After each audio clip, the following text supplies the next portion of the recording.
Hello friends, welcome back to NEET with Bioscience. Last class we had discussed about all the factors affecting the oxygen binding to hemoglobin. In this class we will discuss about the one factor in detail, that is a 2,3-BPG.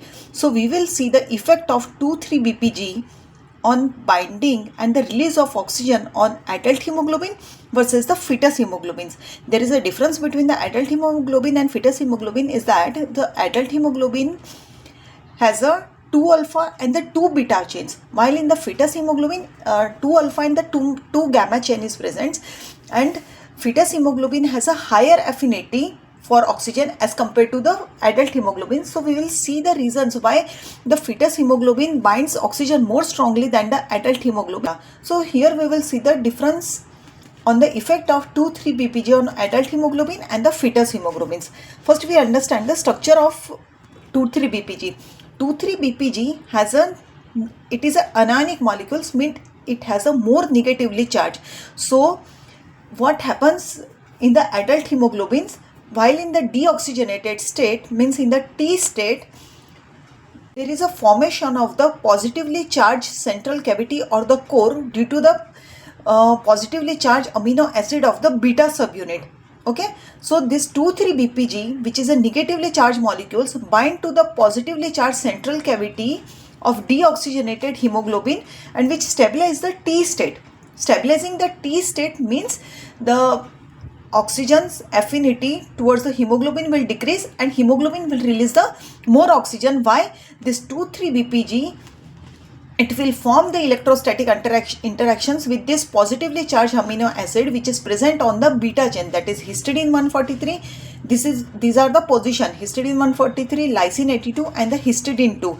So this positively charged residue will create the electrostatic attractions with the 2,3-BPG and the which will keep the hemoglobin in the T state, means in the low affinity states, and the more oxygen will unload here.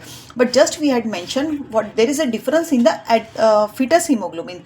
In the fetus hemoglobin, instead of the beta chain, you can see here is that gamma chain is present, and in the gamma chain there is a difference in the amino acid. So in the beta chain at the 143 position, histidine was there and which is a positively charged.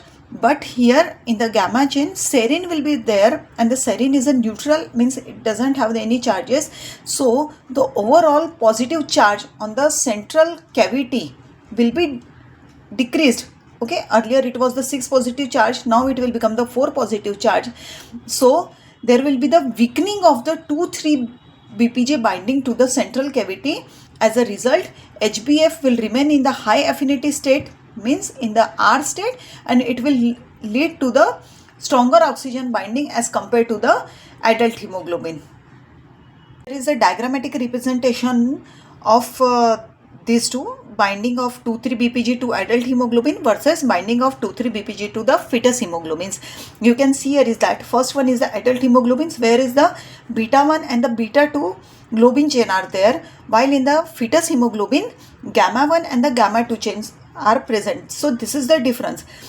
Rest is the same. Alpha, both the hemoglobin has a alpha 1 and a alpha 2, but in the adult hemoglobin beta 1 and the beta 2 globin chain are present, and in the fetus hemoglobin gamma 1 and the gamma 2 chain is present. So difference here is that in the first diagram you can see here is that the positively charged central pocket is formed by the histidine 2, lysine 2 and the histidine 143. So there is a electrostatic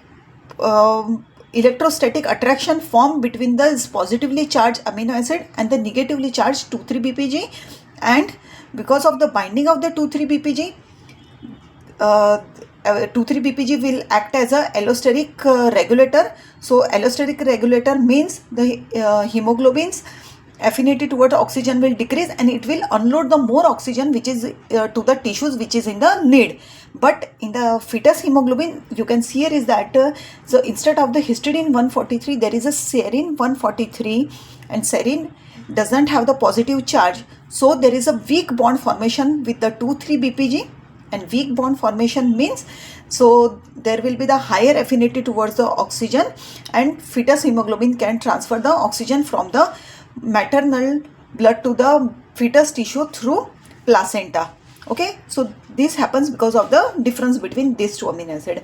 Now one more point I would like to explain here is one may ask, so if the fetus hemoglobin has a higher affinity for oxygens, so how it can transfer efficiently oxygen to the fetus tissue? So answer here lies here is that there are the various physiological factors which will help the transfer of the oxygen. So despite of the fetal hemoglobin has a higher affinity compared to the adult hemoglobin, oxygen delivery to the fetus is still efficient because first factor is a partial pressure. There is a low partial pressure of oxygen in the fetus tissue. Second, higher hemoglobin level. Okay, it will compensate any deficiency. So higher hemoglobin level, and the third is the Bohr effect. So there is a accumulation of the carbon dioxide in the fetus blood. So because of the accumulation of the carbon dioxide, the fetus blood becomes the slight acidic, and we had discussed already that in the acidic environment, hemoglobin has a low affinity towards the oxygen, so oxygen can be delivered. So while the fetal hemoglobin binds oxygen tightly, this physiological adaptation ensures that enough oxygen is delivered to support the fetal growth and development. So let's summarize what we had discussed in the today's class. We had discussed about the difference in the binding of the 2,3-BPG on adult hemoglobin and the fetus hemoglobin. The main difference is that adult hemoglobin has a beta chain, fetus hemoglobin has a gamma chain. There is a difference of the one amino acid. Adult hemoglobin has a histidine at 143 position, while the fetus hemoglobin has a serine at 143 position. Therefore, it will have the weak interactions with the 2,3-BPG, so higher affinity. And the second, we had discussed that instead of despite of having the higher affinity, why efficient oxygen can be delivered. So these are the factors.